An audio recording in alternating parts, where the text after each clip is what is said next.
Hey ladies, this is Mocha Mommy here bringing you another video. And in this video, I'd like to react to Dave Ramsey's America's Labor Crisis live stream. He hosted it with Mike Rowe. And what I'm hoping to do is get you ladies your ladies' opinion on if you find this conversation elitist or enlightening. So Dave Ramsey basically was talking about the 11 million jobs that are currently open in America that remain unfilled, that require some sort of skill, whether vocational or formal education, and how we can get those positions filled. His panelists were all white men, okay?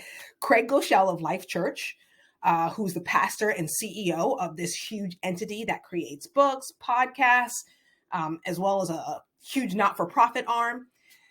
Michael Easter, who's a professor at UNLV, who has a very Go West young man mentality in his book, The Comfort Crisis, that he was also pitching on the podcast.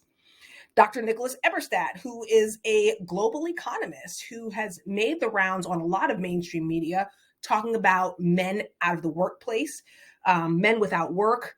The post-pandemic edition is basically the book that he was pitching on this podcast, as well as Dr. John Deloney. He's part of the Dave Ramsey family who really works with like men, families with spiritual and mental health. He has a PhD in education.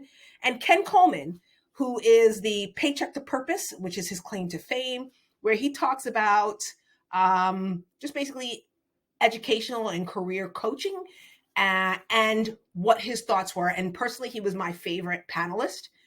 Now, what I did notice was the comment section. How many people were talking about how out of touch Dave Ramsey was, how this conversation was very elitist. And it made me realize how many people comment on conversations that they don't listen to in entirety.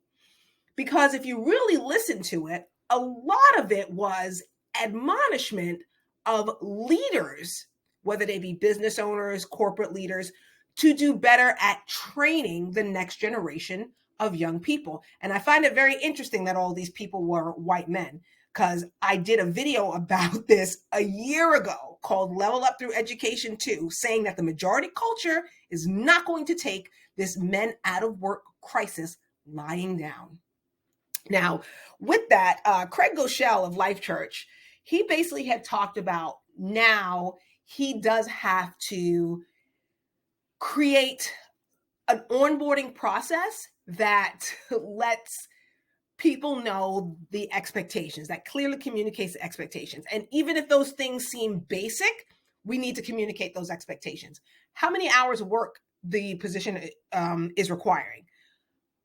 Can you come in on time? Can you come in consistently? And how your written and verbal communication is with your staff, okay, and your coworkers. There have been many people he's had to let go, but for the most part, he said that people are very receptive to being taught the soft skills and that there's actually a desire to want to learn those soft skills.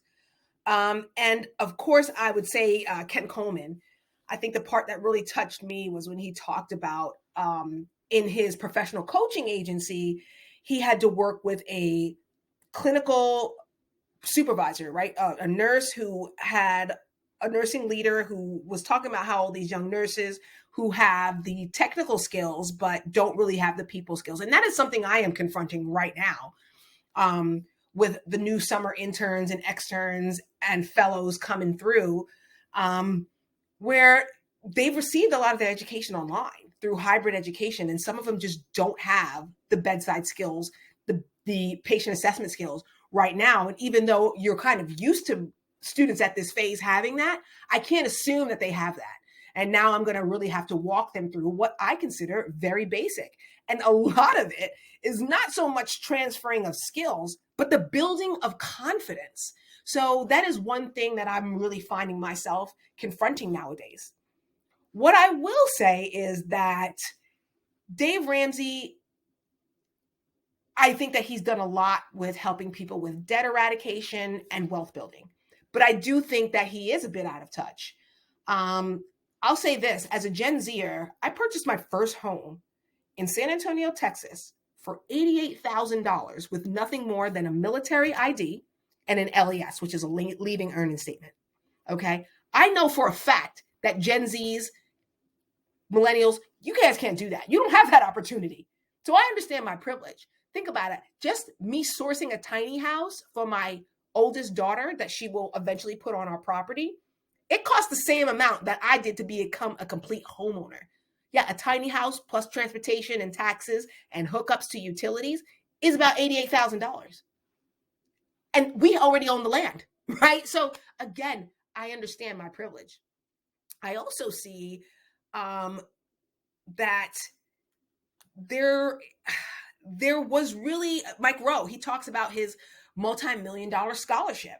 And a lot of it is for retail and low-wage workers to level their skills up. So again, a lot of this conversation was solution-oriented and not really about blaming men for being lazy. And there was a single mom in the comments section who was talking about, I need this for my sons. No, sis, you really have to kick your sons out the house at this point, or basically cut off the internet. You really do. You have to cut off the internet and you have to have them grind for it. Because I just don't think that this is anything that women can really solve. But I do appreciate the conversation. I do appreciate the discussion.